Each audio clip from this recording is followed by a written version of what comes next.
economía, donde tenía externalidades positivas y negativas, entendiendo por externalidades cuestiones que son consecuencia de la buena o mala gestión por parte de los banqueros, al tomar las distintas decisiones en cuanto a los riesgos que asumen las entidades financieras en el desarrollo propio de su actividad. Obviamente las externalidades positivas están más relacionadas con el crecimiento económico y con el tratamiento de la información como bien público que permita tomar mejores decisiones crediticias, mientras que las externalidades negativas están asociadas a las vulnerabilidades del sistema financiero, producto de un descalce de plazo natural y un alto leverage, que de no ser adecuadamente administrado puede generar un riesgo de contagio hacia el resto de las entidades, provocando una crisis bancaria con el costo que eso tiene para una economía. En función de eso vimos cuáles son, detallamos los riesgos propios de la actividad financiera, focalizando en los principales. En el caso de Argentina, riesgo de crédito, riesgo de liquidez, riesgo de mercado, el riesgo de tasa de interés, el riesgo operacional, el riesgo estratégico. Hablamos también de riesgos de concentración. Y hicimos un punto especial con el riesgo reputacional.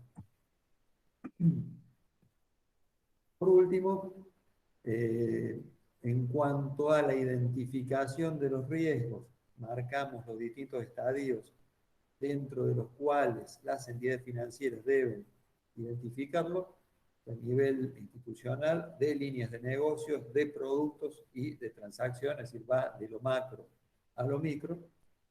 Y hablamos de las recomendaciones de Basilea en cuanto a la gestión de los riesgos de las entidades. Y nos focalizamos especialmente en el régimen de capitales mínimos, que habíamos dicho que es un riesgo que está relacionado con la solvencia de las entidades financieras y que tenía como base la función primordial del capital mínimo, que era la de actuar o de la de servir en realidad como colchón para la ocurrencia de pérdidas inesperadas en una entidad en particular. Las pérdidas esperadas, decíamos que eso se cubre con los regímenes de previsiones y demás, es decir, forman parte ya de la estructura de rentabilidad de las entidades. Y lo último que vimos era ya el cálculo específico del régimen de capitales mínimos, donde marcábamos una integración que tenía un capital mínimo básico, que decíamos que era 26 millones de pesos para bancos comerciales, categoría 1 y 2, y el categoría 1 es básicamente que están ubicados en las grandes ciudades del país, además de Cava,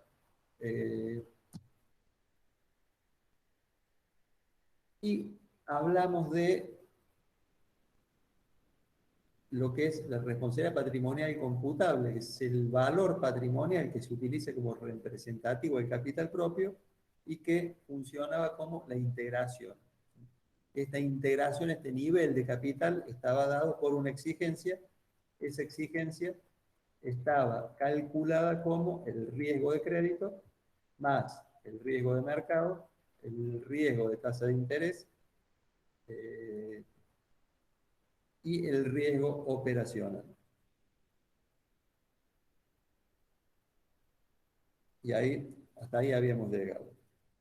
Continuando un poco y profundizando el régimen de capitales mínimos a partir de los distintos mecanismos previstos en las recomendaciones de Basilea, desde el punto de vista del balance, esta es una figura que la debemos tener bien presente porque después se les empieza a confundir con el régimen de efectivo mínimo, que vamos a ver en un ratito, y donde prácticamente no hay ningún tipo de relación más que utilizar los mismos términos, exigencia e integración. Por eso es importante entender en el régimen de capitales mínimos cuáles son los puntos que se toman en cuenta para la exigencia y cómo se integra, ¿sí?, esa exigencia. Habíamos dicho que la exigencia del régimen de capitales mínimos estaba determinada en función del riesgo implícito en los activos.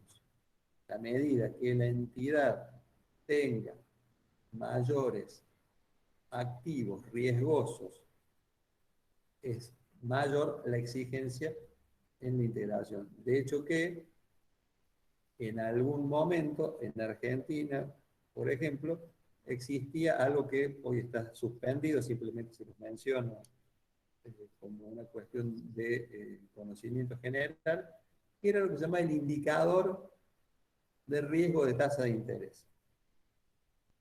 ¿Qué significa eso? De que mientras más elevada era la tasa de interés que las entidades cobraban por los préstamos que otorgaban a sus clientes, mayor era la exigencia. Pero esta exigencia se calcula de manera exponencial. O sea que a medida que la tasa subía, era mucho más grande la exigencia de capital. Básicamente pensando en esa cuestión del riesgo implícito en los activos. Este indicador de riesgo hoy no está vigente. Sí está vigente lo que se llama el ponderador de riesgo, que mostraba acá. Este ponderador de riesgo tiene la siguiente cuestión. Si, por ejemplo, un préstamo tiene garantía real, un préstamo hipotecario, necesariamente debería tener una menor exigencia que un préstamo personal o que una financiación con tarjeta de crédito, donde la única garantía es el patrimonio del tomador de esa financiación. Por lo tanto, se utilizan estos ponderadores que, por ejemplo, en el caso de un préstamo hipotecario es del 50%. O sea, un préstamo hipotecario tiene una exigencia inferior en un 50% a un préstamo sin garantía real. Digo, como una cuestión, después hay otras clasificaciones, pero exceden lo que queremos transmitir. Simplemente entender ese concepto de dónde viene esto de los activos ponderados por riesgo. ¿En qué parte del balance están esos activos ponderados por riesgo? En el activo, fundamentalmente, y donde los activos de dudosa evaluación o existencia tienen que estar considerados también dentro de esa exigencia. Y fíjense algo, tres cositas. La primera, cuentas de orden. Las cuentas de orden normalmente no forman parte del estado patrimonial, sino que son cuentas informativas, por eso se llaman cuentas de orden, tanto fuera del balance. ¿Por qué las incluyen acá? Por ejemplo,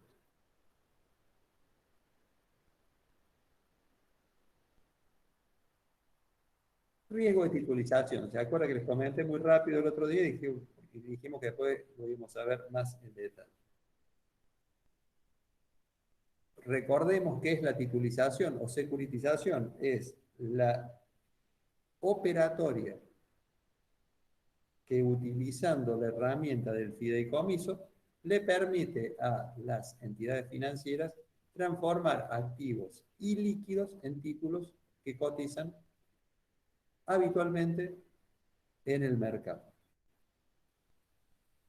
Cuando se realiza una operatoria de securitización, los activos, en este caso las carteras de préstamo asociados a esa titulización, salen del activo de la entidad financiera. Entra caja, salen del activo. Con lo cual, uno dice, si ese activo sale, si esa cartera de crédito salió del activo, no tiene que formar parte del cálculo del activo ponderado por riesgo. No debería estar incluido en esta exigencia, pero ¿qué pasó? En la crisis del 2008, las entidades, especialmente americanas, que estaban en el negocio de las hipotecas de baja calidad, lo que hicieron fue recomprar esos títulos emitidos en el marco de securitización y por ende volviendo a meter dentro del balance activos que habían perdido totalmente valor, generando una pérdida. En función de eso y pensando en que las entidades financieras, por una cuestión de riesgo reputacional, no van a permitir que se caigan en la medida de lo posible operatorias de securitización, en la actualidad y a partir del Basilea 3, como después vamos a ver, también se incluyen los activos que están en cuenta de obras y los préstamos que han salido del balance, pero que están, eh, que son la fuente de repago de los títulos emitidos en el programa de securitización, también forman parte de la exigencia de la entidad. ¿Ok? Dijimos dos o tres cositas. Esa es la exigencia. La integración. En la integración tenemos el patrimonio neto menos las cuentas deducibles. Esto es, como habíamos dicho, la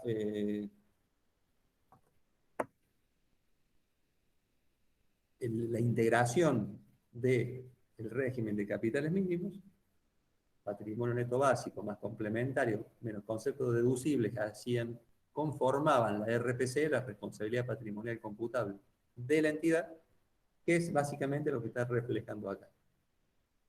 Patrimonio neto básico.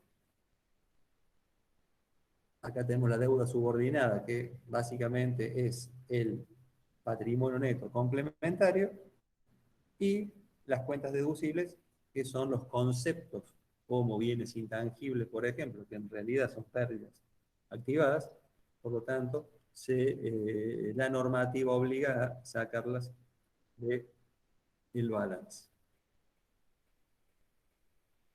Por último, y de esta figura surge lo siguiente: el pasivo de la entidad no juega para nada. Es decir, si yo aumento el pasivo, es decir, los depósitos de una entidad financiera, por más que lo lleve al extremo, si no tengo una relación positiva, es decir, que la integración sea mayor a la exigencia, no lo puedo utilizar. No lo puedo utilizar. Porque necesariamente lo voy a tener que mantener en caja, ¿sí? En una alternativa que no sume a la exigencia de riesgo crediticio.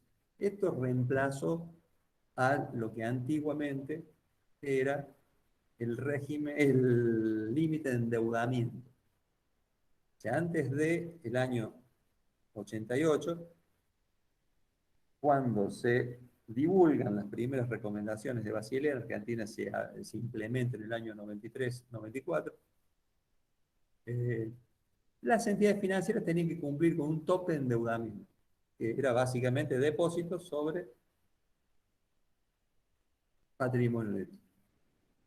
Las últimas que yo recuerdo era 15 veces para los pesos, 4 veces para los dólares. Si no se podía apalancar más de eso. Hoy el apalancamiento puede ser infinito. La limitación no está en el pasivo, sino está en lo que la entidad puede hacer con los recursos provenientes de ese pasivo. No tienen modalidad de colocarlo si no tienen una mayor integración respecto de la exigencia, que le permita generar ese activo ajustado por riesgo.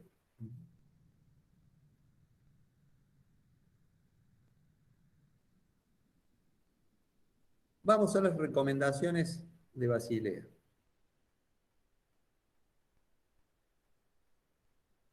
Básicamente hay tres pilares. El pilar 1, que es riesgo de mercado. El pilar 2, que es la supervisión. El pilar 3, que es la disciplina de mercado. Cuando hablamos de riesgo de mercado, hablamos de los cálculos habituales de riesgo de mercado, más riesgo de crédito y demás, de que deben cumplir las entidades financieras. El pilar segundo es la supervisión. Lo que dice el marco de Basilea es, vos podés tener muy buena regulación, pero si no tenés un esquema de supervisión adecuado que permita, casi te diría en tiempo real, poder conocer la situación patrimonial de las entidades financieras, es muy probable que cuando te enteres de que la entidad tiene problemas, ya eso salió primero a la prensa y llegó a los depositantes de la entidad. Es mucho más fácil, práctico, barato, eficiente, darse cuenta de que hay un problema de capital en la entidad y tomarlo con el tiempo suficiente de modo de poder resolverlo y no tener que actuar con el hecho consumado, donde se complica muchísimo más la situación. Y el pilar 3 habla de la disciplina del mercado. Esto es, al obligar a las entidades financieras a determinados disclosures, es decir, determinada divulgación de información donde el mercado pueda ir siguiendo de una manera razonable los riesgos involucrados en el manejo de la entidad. Acá hay un tema de discusión importante, porque ¿dónde está la discusión? En dónde pones el límite de esta divulgación, de esta disciplina de mercado. ¿Por qué? Y porque hay muchas cuestiones que son confidenciales, son propias del negocio, son propias del know-how que tiene el banquero en su institución y que tener que revelarlas públicamente pueden conspirar contra la viabilidad de largo plazo de esa entidad. Por lo tanto, se ha ido avanzando de a poco en los mecanismos de divulgación y hoy creo que se ha logrado algún mecanismo razonable. De hecho, que yendo a los bancos argentinos, si entran al sitio web de cualquiera de las entidades, ya sea argentinas, ya sea grande, chica, mediana, pública, privada, lo que sea, hay dentro del sitio una sección específica donde están obligatoriamente incorporadas bajo un formato similar para todas las entidades, los riesgos principales, el detalle de los riesgos principales de cada una de las entidades y la modalidad que tienen para gestionar. Pueden acceder a cualquiera de los sitios de los bancos y van a ver toda esa información que tiene una relativa actualización y que cumple el objetivo este de disciplina del mercado. Entonces, repasando rápidamente estos puntos, el pilar 1 el cálculo, los requisitos de capital, esto tiene que ver con el cálculo de la exigencia de capital. Originalmente en el Basilea 1 era muy simple, era riesgo de crédito más mercado más riesgo tipo cambio. En el Basilea 2 se fue aumentando esa cuestión por el riesgo operacional. Habida cuenta de que eh, entre el año 88, que fue el, la divulgación de las primeras recomendaciones, y el año 2004, que fue el segundo Basilea, hubo algunas circunstancias en entidades financieras que pusieron en riesgo, sobre todo por la actuación de lo que en inglés se le llama rogue traders, operadores que toman posiciones exageradas y que ponen en riesgo la salud de las entidades, como en el caso de, en su momento, la Baring Brothers o la Societe General, que también por la acción o por error o por malicia de un operador puso en riesgo el patrimonio de la entidad tomando posiciones de mercado que generaron pérdidas cuantiosas para la entidad.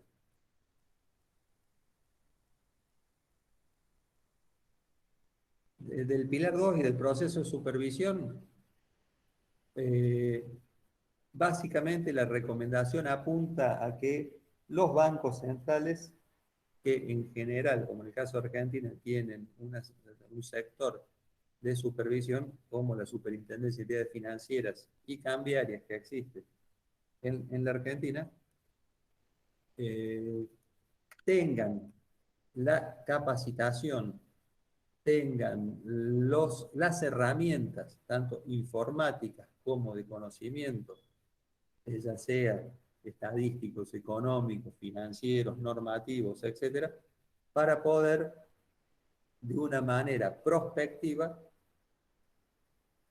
inspeccionar y tener prácticamente al día un mapa de los principales riesgos que asumen las entidades, cada una de las entidades que les toca supervisar, y cuáles son los mecanismos de mitigación de esos riesgos que la entidad pone en práctica. Y obviamente revisar que eso se cumple. Si eventualmente el Banco Central, a través de la superintendencia, considerase que los riesgos están mal gestionados, lo que puede hacer es obligar a las entidades a incrementar los controles, incrementar los mitigantes, de modo de bajar el riesgo implícito en la actividad propia de la entidad financiera.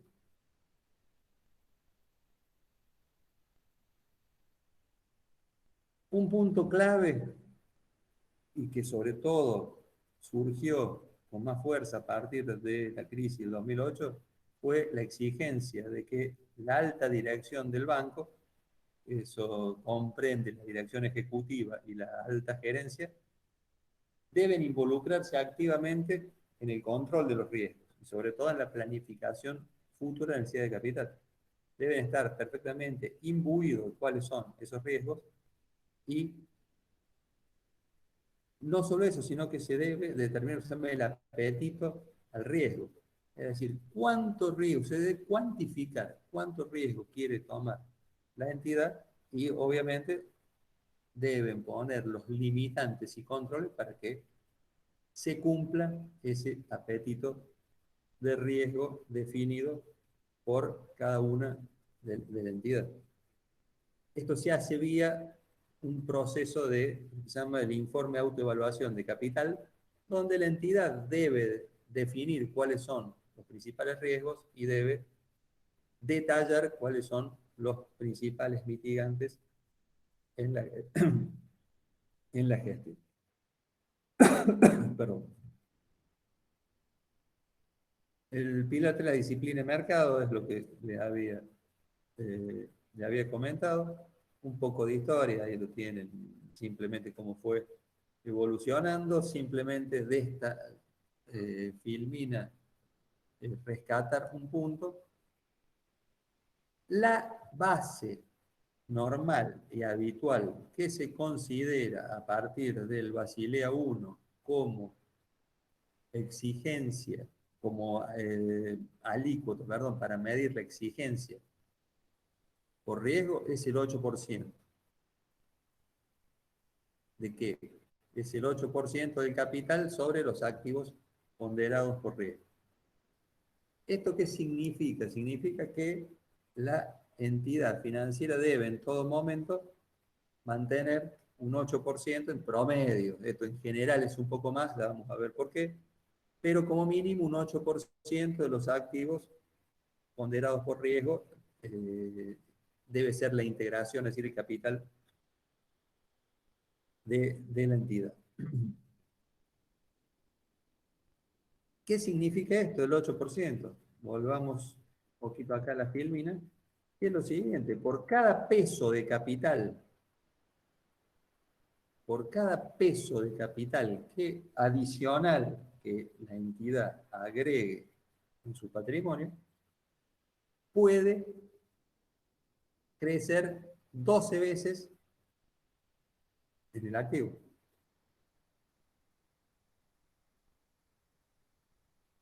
Esto surge de la relación inversa. Si es el 8% del activo, la inversa es el 12 veces. Es decir, esa es la potencia que tiene el régimen de capitales mínimos. Obviamente, si no creces en el pasivo, vas a tener la posibilidad de hacerlo, vas a tener un exceso de integración muy grande, pero si no tenés el pasivo, no, que permita, es decir, el fondeo que permita generar los activos sujetos a riesgo, no, va a ser simplemente un exceso en la posición, no te va a permitir crecer. Esto es importante en lo que se llama, tenerlo en cuenta, en lo que se llama la planificación futura de las necesidades de capital. Si la entidad financiera está muy jugada, si se quiere, si la integración es 101 y la exigencia es 100, o sea, prácticamente no tiene margen, le va a ser imposible crecer, sobre todo porque cualquier campaña de incremento de capital es complicado, porque si no la ponen los accionistas, y no hacen un aporte capital, cosa que no necesariamente es simple, no todos los accionistas tienen plata en el bolsillo para poner en cualquier momento, porque son montos importantes, sino que hay que hacer una campaña, apertura de capital en la bolsa, buscar un socio, etcétera, etcétera, y puede hacer que en el corto plazo, muy rápidamente, si los activos ponderados por riesgo crecen muy rápido, esa entidad quede con un desbalance en el régimen de capital. Por eso es importante ir monitoreando prospectivamente, es decir, tener un plan a un año, 2 años, de crecimiento de las carteras y ver si el capital, el exceso de capital, puede bancar ese incremento. ¿Hay alguna duda? Sé que esto es un poco complejo, no tengo inconveniente que abran el micrófono y pregunten, vuelvo a explicar lo que fuere necesario.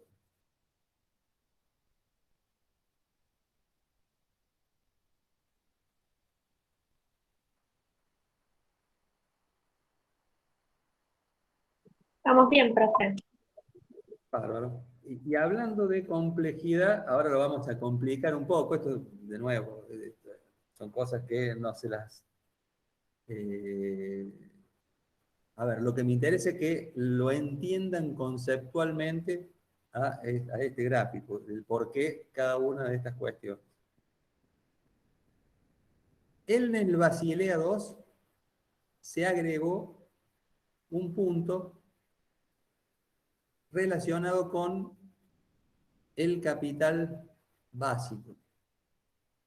Es decir, se dieron con que muchas entidades tenían dentro del patrimonio neto, eso en el mundo, no es una cuestión que ocurrió en la Argentina puntualmente, porque no hay muchos mecanismos, pero en el mundo se vio que el capital total, ese 8% del capital total, había partes que eran vía revalúos o algunas otras cuestiones que no tenían, o sea, no era capital propio aportado, sino que eran algunos artilugios contables que incrementaban el capital de manera artificial.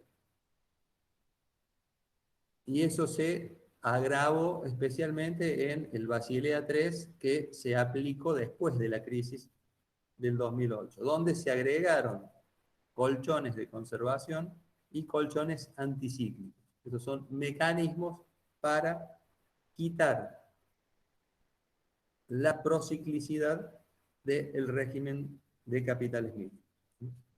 Quédense con ese título, ahora lo desarrollamos.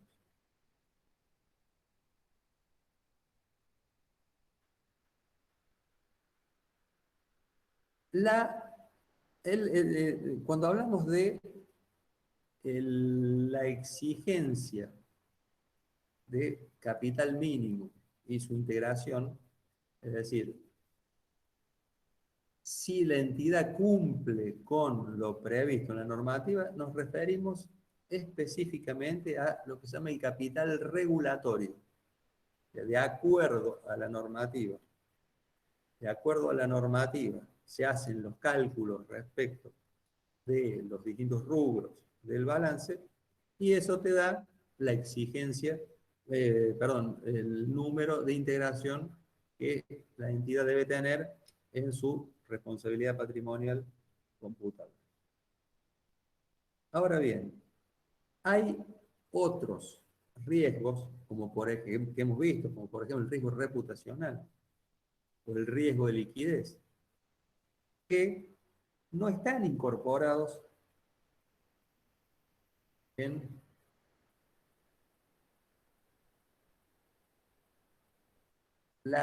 en el cálculo del régimen de capitales mínimos. Con lo cual, ese diferencial, hay que determinar cuáles riesgos son y cómo cuantificarlo, ese diferencial entre el capital regulatorio y el capital que incorpora los riesgos que no están dentro del cálculo, ejemplo, eh, riesgo de concentración, riesgo reputacional, riesgo estratégico y demás. Eso es lo que se llama el capital económico y el diferencial entre el capital económico y el capital regulatorio, lo que se llama la suficiencia de capital. O sea, la entidad nunca puede tener menos capital que el regulatorio. O sea, ese sería el mínimo básico que debe mantener. En general, hay riesgos adicionales que generan nuevas exigencias de capital económico que deben considerarse por separado. Ejemplo, en este caso, es el riesgo de tasa de interés, que es un mecanismo que el Banco Central obliga a las entidades a calcular trimestralmente, donde se le aplica distintas tasas de descuento y en un escenario, en 6 escenarios distintos de estrés determinados por el Banco Central para ver cuál es el impacto que tienen sobre el balance de la entidad y en función de eso se determina una fórmula de cálculo que es compleja, no la vamos a ver en este caso, simplemente entender que son exigencias adicionales a las regulatorias. Este cálculo, esta suficiencia de capital, este cálculo del capital económico nos lleva a entender el proceso de autoevaluación de capital.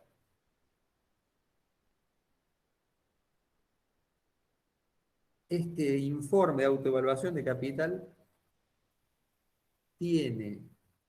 hace mucha referencia a los procesos internos, los procesos de control interno que deben ser integrados y globales en función del perfil de la propia entidad. Obviamente, si es una entidad multinacional que está en muchos mercados, tiene multiproductos y demás, el proceso es muy distinto que una entidad monocasa en la ciudad de Córdoba, donde es bastante más simple el desarrollo.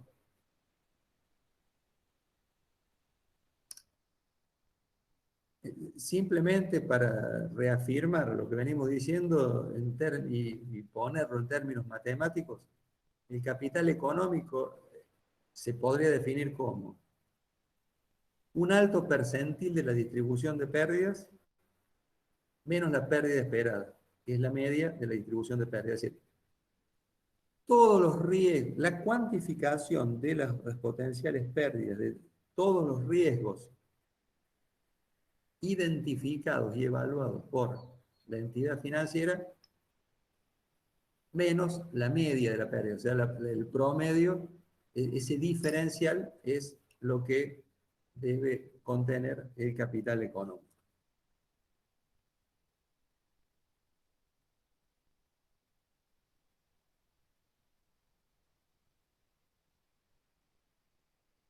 ¿Cuáles son algunos de los puntos que debe tener en cuenta este informe de autoevaluación de capital? Y esto es la revisión cuanti y cualitativa que debe realizar la entidad. Donde debe contar con la participación de los principales directores ejecutivos y gerentes de las áreas involucradas y debe estar liderado por el encargado de la gestión integral de riesgo. Decíamos que antes la gestión de riesgo se hacía en forma separada. O sea, cada gerente tomaba uno más riesgos, la administración de uno más riesgos a su cargo. En este caso, el área de gestión integral de riesgo, la que debe liderar la elaboración de este reporte. Se debe evitar la dependencia de consultores externos que en muchos casos aportan eventualmente algunas ideas para la realización, pero que la discontinuidad, es decir, la falta de una continuidad en el proceso puede hacer que se pierda información valiosa al medio. Debe incluir todos los riesgos relevantes, se deben determinar todos los parámetros de la política de gestión de riesgo y claramente los responsables del armado de este informe deben poder explicar todas esas relaciones, esas interrelaciones entre los distintos riesgos que lleva la entidad. Vamos a hablar un poquito del Basilea III. Recuerden temporalmente que el Basilea III se publica, se divulga en el año 2010, después de la crisis financiera del 2008 que, como ya dijimos, puso en riesgo el funcionamiento del sistema financiero a nivel global. ¿Cuál era la idea de este Basilea III? Mejorar la calidad del capital regulador. Acá la idea era que el capital, que como dijimos, el colchón que permite la que permite bancar las pérdidas inesperadas que se produzcan en el balance, lo que hagan es mejorar la capacidad de resiliencia de las entidades financieras. ¿Por qué? Volvamos para atrás un poquito a este punto.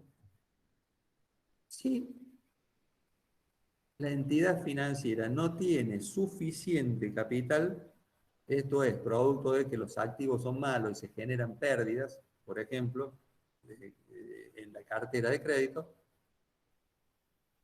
esta entidad no va a poder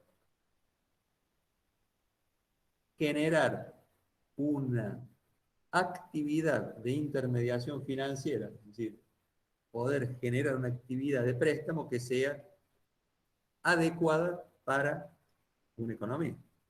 Si así todas las entidades financieras tienen problemas de capital, eso se traduce en una falta de crédito hacia la economía, con lo cual tiene una externalidad negativa muy fuerte.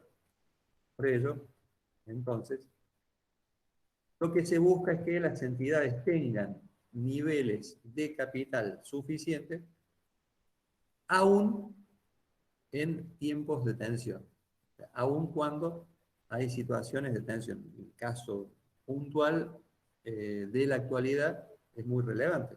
Como las entidades entidades financieras a nivel global tenían niveles de capitalización sumamente elevados, no hubo prácticamente ningún tipo de inconveniente con las entidades financieras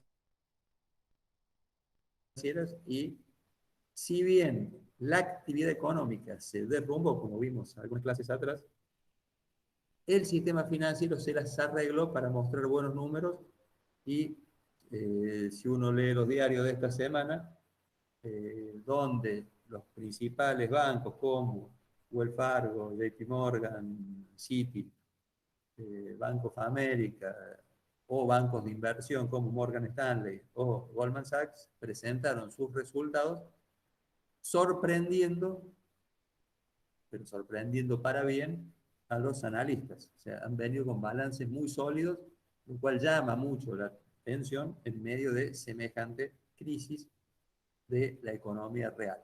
Es absolutamente contrario a lo que pasó en el 2008. ¿Y esto por qué? Porque el Basilea III fue mucho más eficiente, porque los bancos centrales fueron mucho más prudentes y porque en algunos países puntualmente, como en el caso de Estados Unidos, se tomaron medidas adicionales. En Estados Unidos puntualmente lo que se llama la Dodd-Frank Act, que lo que hizo fue impedir que las entidades financieras participen de algunos negocios sumamente riesgosos con plata de los depositantes y eso claramente mejoró la resiliencia de este sistema financiero a pesar de la presión que ejerció el expresidente Trump para liberalizar todas estas cuestiones. Muchas veces el negocio en particular y eh, las visiones de ganancias desmedidas en el corto plazo generan problemas muy serios de largo plazo. Por eso los reguladores tienen que ser independientes de los poderes ejecutivos, como vimos en el capítulo del Banco Central, entre otras cuestiones.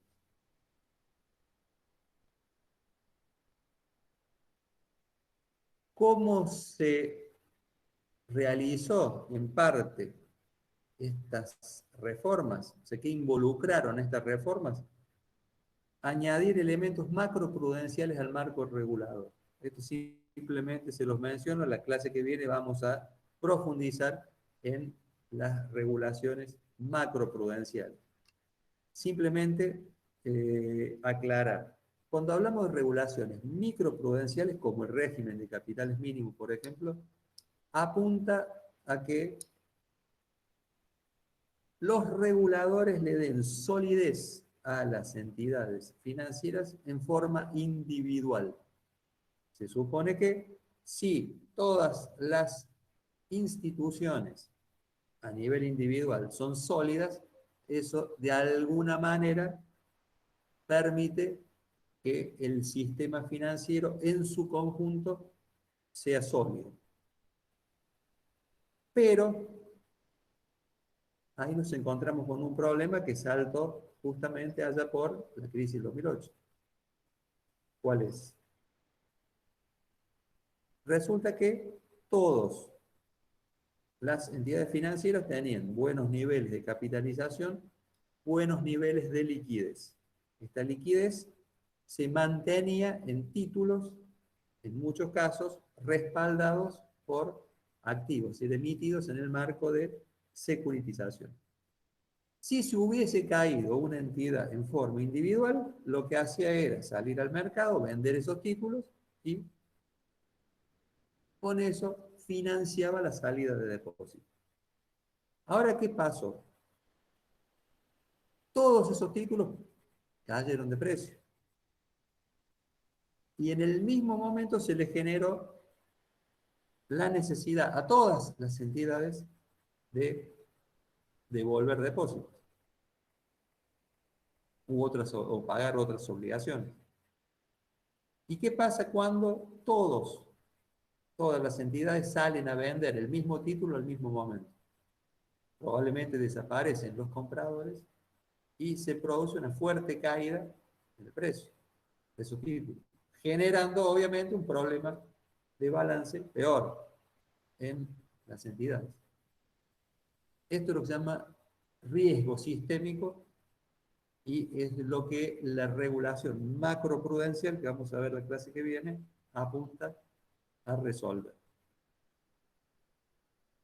Entonces, todos estos riesgos sistémicos derivados de las interrelaciones entre las instituciones financieras y la concentración de esas exposiciones, porque todas las entidades tienen lo mismo, ahí podemos dar un ejemplo muy claro.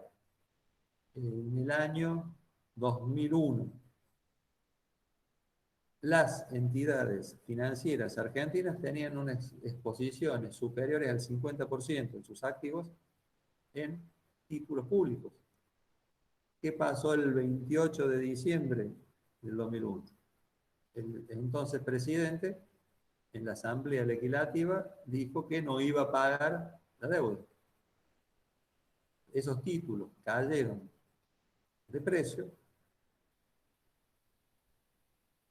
y todas las entidades financieras que lo único que tenían de liquidez como reserva de liquidez para poder financiar la salida de depósitos en esos títulos, el valor de mercado cayó sustancialmente, lo cual llevó prácticamente a la quiebra del sistema financiero. Cuando veamos el capítulo de crisis vamos a hablar un poco de las causas, las consecuencias y cómo se resolvió esa cuestión, pero simplemente para entender este concepto del riesgo sistémico.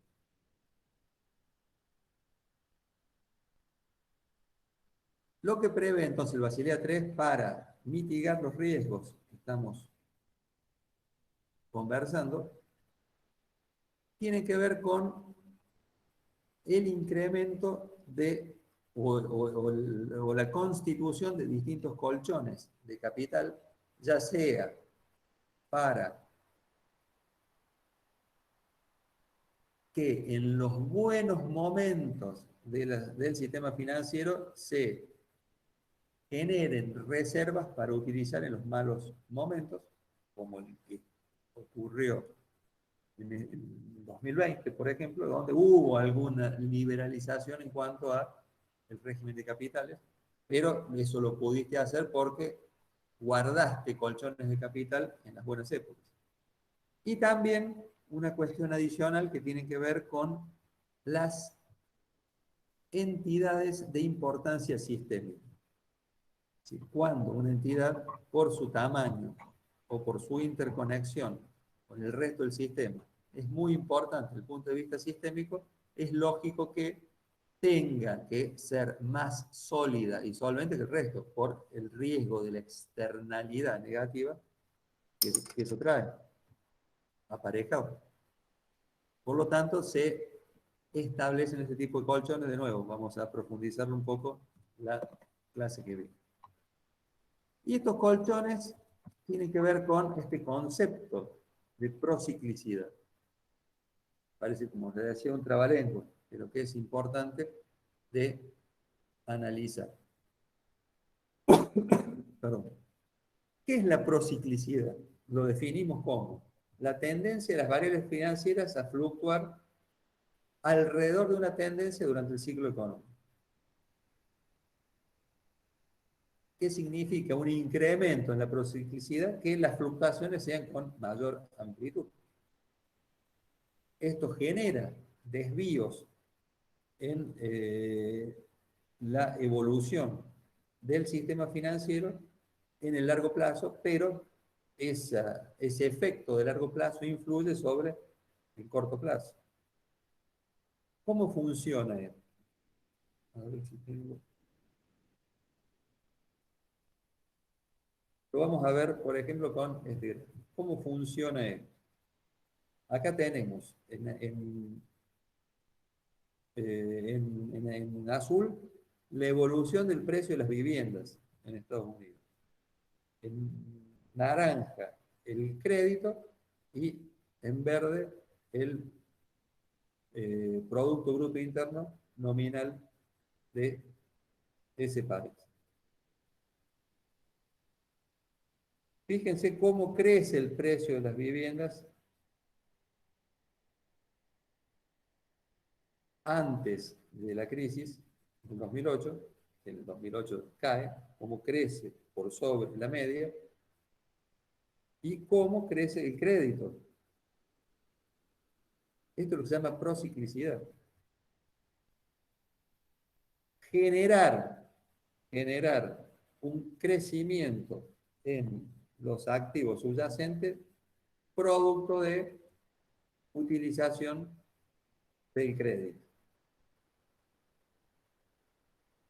¿Y cómo esto se relaciona con el régimen de capitales mínimos? Volvemos para atrás un poquito. Vamos acá. Dijimos que para poder crecer acá necesitamos dos cosas. O sea, para poder crecer en los activos necesitamos dos cosas. Tener el capital y obviamente tener el fondo.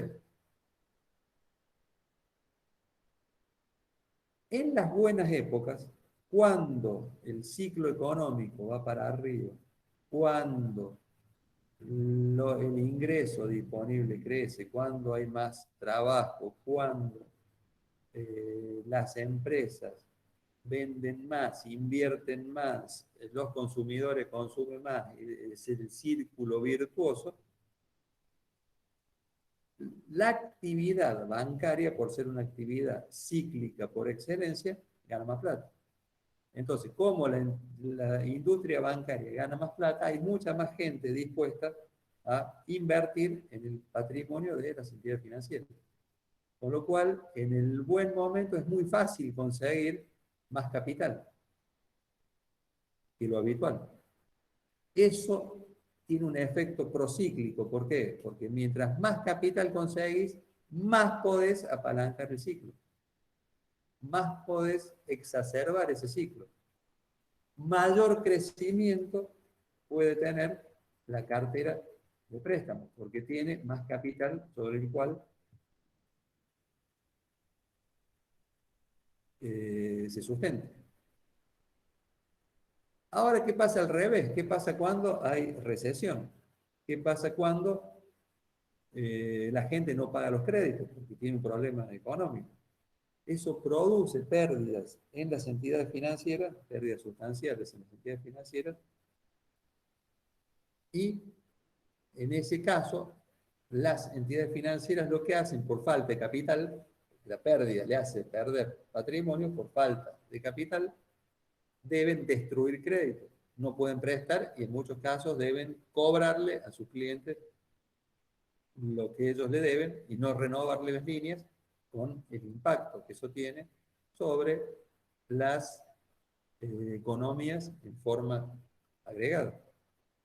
Cuando hay destrucción de crédito en la economía, la caída del Producto Bruto es sustancial. Esto este funcionamiento, este mecanismo vinculado a que cada peso de capital te permite crecer 12 veces en crédito o te permite destruir 12 veces el crédito, la falta de ese capital, hace que este régimen tenga esa característica de prociclicidad. Exacerba los movimientos en el ciclo, generando mucho más crecimiento, pero también generando pérdidas muchísimo más complicadas cuando el ciclo económico es desfavorable.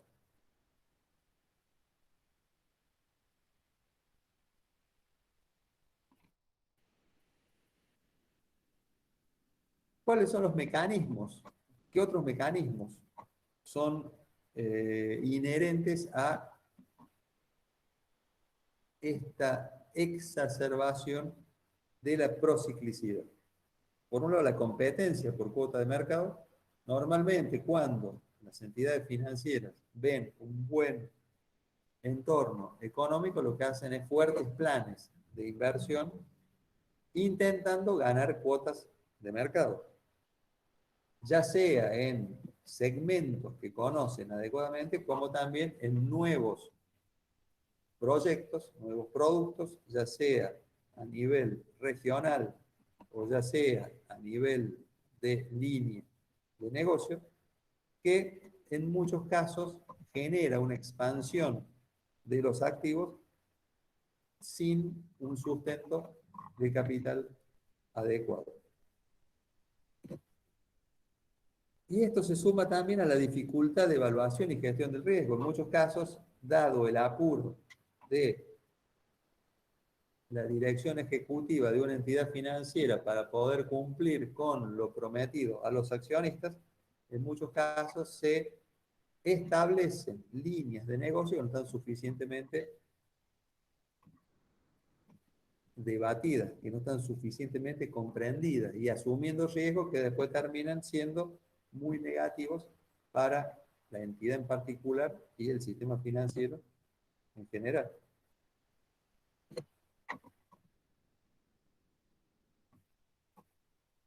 La regulación, como está establecido, también de alguna forma contribuye a esa prociclicidad.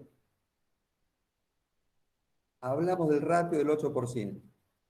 Independientemente si es 8, si es 10, 12, 5, 4, lo que fuera, el problema acá es que es un ratio constante.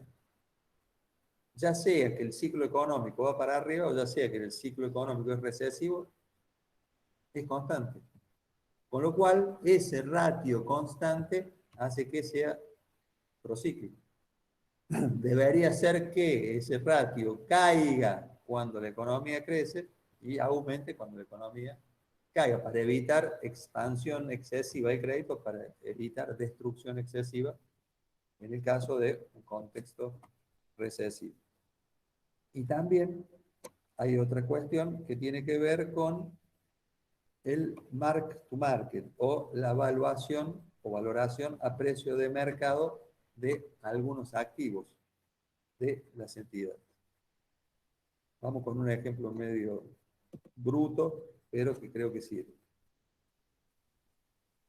Asumamos varias cosas. Primero, que por ejemplo, los departamentos de Nueva Córdoba se negocian en una bolsa de valores, ¿sí? Y las entidades que tienen en su cartera departamentos los tienen que evaluar a el valor vendedor al último día de cada mes. Supongamos que un departamento valga 15 millones de pesos, digo cualquier cosa, no importa el valor absoluto, 15 millones de pesos.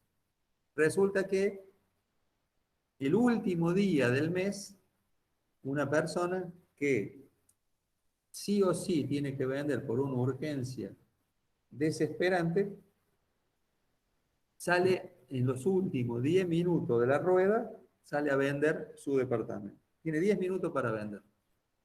El mercado se entera, entonces ¿qué hace? ¿Le paga de más o le tira el precio abajo? Obviamente, los bolseros, diría, le hacen un corner de mercado y le terminan comprando ese departamento a esa persona en la mitad, 7,5 millones. Y cerró el mercado. Eso significa que todas las entidades deben evaluar al cierre del mes ese departamento a la mitad, generando pérdidas sustanciales en los balances de las entidades, pero no son pérdidas reales porque al día siguiente, cuando abre el mercado en el nuevo mes, si yo quiero comprar un departamento en 7,5 palos, no hay nadie que me lo venda, o me lo venden en 15 millones. Esa, ese sesgo negativo de la normativa de utilizar precios de estrés de productos que cotizan en el mercado puede hacer que puede generar mayor pérdida en los balances, por lo tanto, mayor necesidad de bajar activos ponderados, perdón, bajar activos sujetos a riesgo del balance de las entidades financieras y generando un efecto mucho más negativo hacia el sistema y obviamente hacia la economía en general. Es decir, se genera un círculo vicioso que debe ser rápidamente eh, revertido, si no, eso genera pérdidas muy elevadas para las entidades.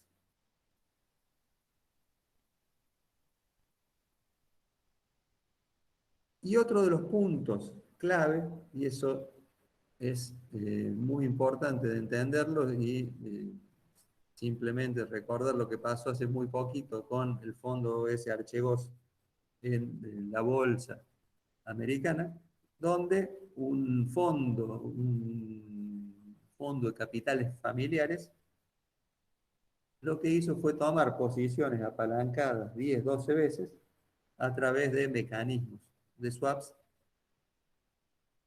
financiados por las entidades financieras, financiados por los bancos de todo el mundo, con lo cual hubo pérdidas importantes en bancos como Nomura o Credit Suisse, que afortunadamente por el monto no eran significativos para generar una crisis sistémica, pero es un llamado de atención. O sea, el leverage, el apalancamiento en épocas de ciclos económicos expansivos son muy fáciles de conseguir y son muy dañinas cuando hay que hacer la venta ordenada de esos bienes para poder cumplir con los requerimientos de capital cuando el ciclo es recesivo.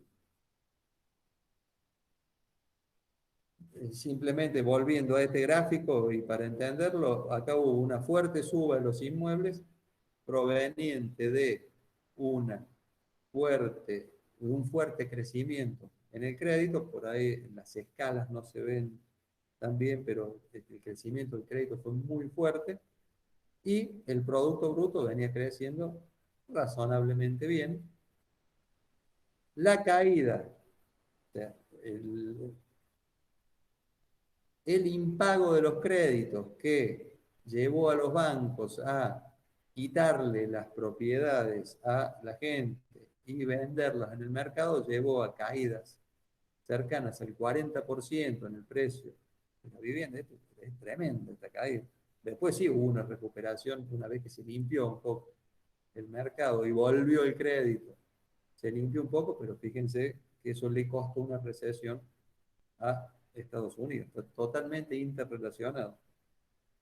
A medida que hay más crédito, crecen más, en este caso de la vivienda, pero podemos llevarla a toda la economía en general. Por eso la idea es de las recomendaciones del Basilea 3 es de disminuir de alguna manera ese nivel de prociclicidad. Acá tenemos un grafiquito de cómo se realiza cómo las entidades fondean el crecimiento de los activos. Acá tenemos una situación normal que tenés los activos por este lado, patrimonio neto y la deuda. Una alternativa es, mantengo el capital, tomo más deuda, es decir, tengo un mayor nivel de apalancamiento y crezco en activos. Esto sería la buena alternativa. Fíjense este ejemplo con algunos numeritos muy simples. Y que tiene que ver con la idea de los reguladores para tomar medidas restrictivas relacionadas con el régimen de capital libre. Tenemos, por ejemplo, la situación inicial, 100 pesos de activos, 90 pesos de pasivos y 10 pesos obviamente es el patrimonio, con lo cual tenemos un ratio del 10%, lo que se llama el leverage ratio, que es el total de patrimonio dividido el total de activos. Ese ratio de apalancamiento, leverage ratio, es del 10%, 10 sobre 100. Supongamos que los reguladores quieran duplicar ese ratio, que no sea el 10%, que sea el 20%, para aumentar el colchón ante pérdidas, ante la posibilidad de una generación, de una crisis y de pérdidas inesperadas que impidan o que afecten en realidad la solidez del sistema financiero. Tiene dos maneras de hacerlo. La mala manera y la buena manera. ¿Cuál es la mala manera? De nuevo, 100, 90, 10. La mala manera es, bajo a la mitad los activos, o sea, destruyo crédito por 50, devuelvo 40 pesos a los depositantes y me quedo con 10. Cumplo con el RAE, ahora es 20%, no es más 10, ahora es 20. ¿Pero qué hice? Destruí crédito en la economía.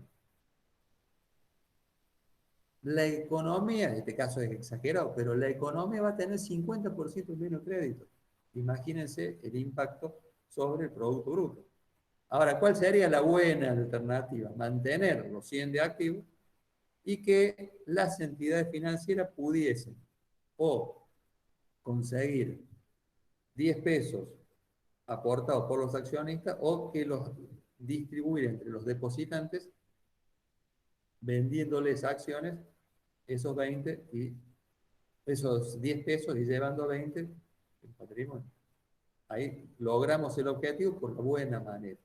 Por eso no es tan simple decir duplico la exigencia de capital, porque los impactos que eso puede tener sobre la economía son realmente muy elevados. Y lo mismo con el tema del leverage. Esta es la situación inicial, bajo activo, bajo capital y mantengo la deuda. Acá se me incrementó el apalancamiento, ¿por qué? Porque tuve una pérdida en el valor de los activos,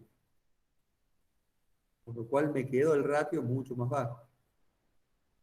Son todas estas cuestiones que se deben tener en cuenta al momento de tomar decisiones de política financiera por parte de los reguladores.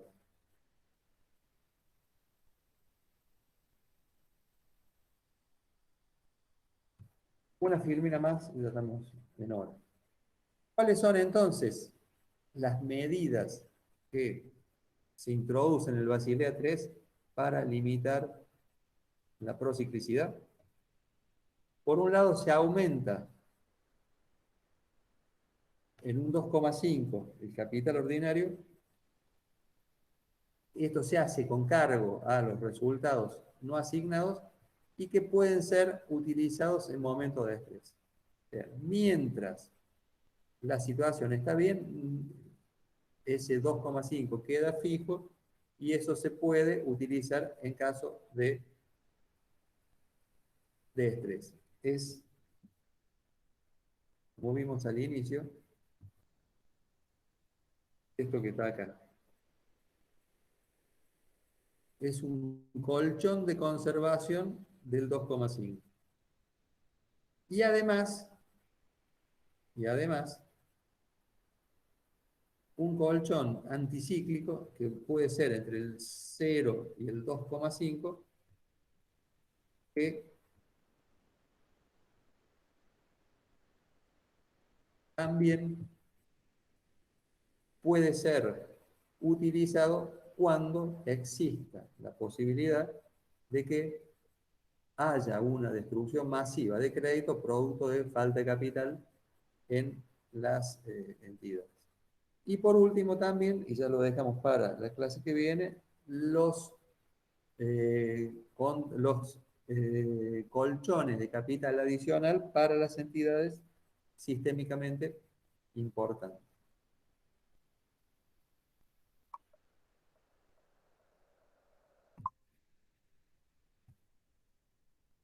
Bueno, con esto creo que hemos hecho un buen repaso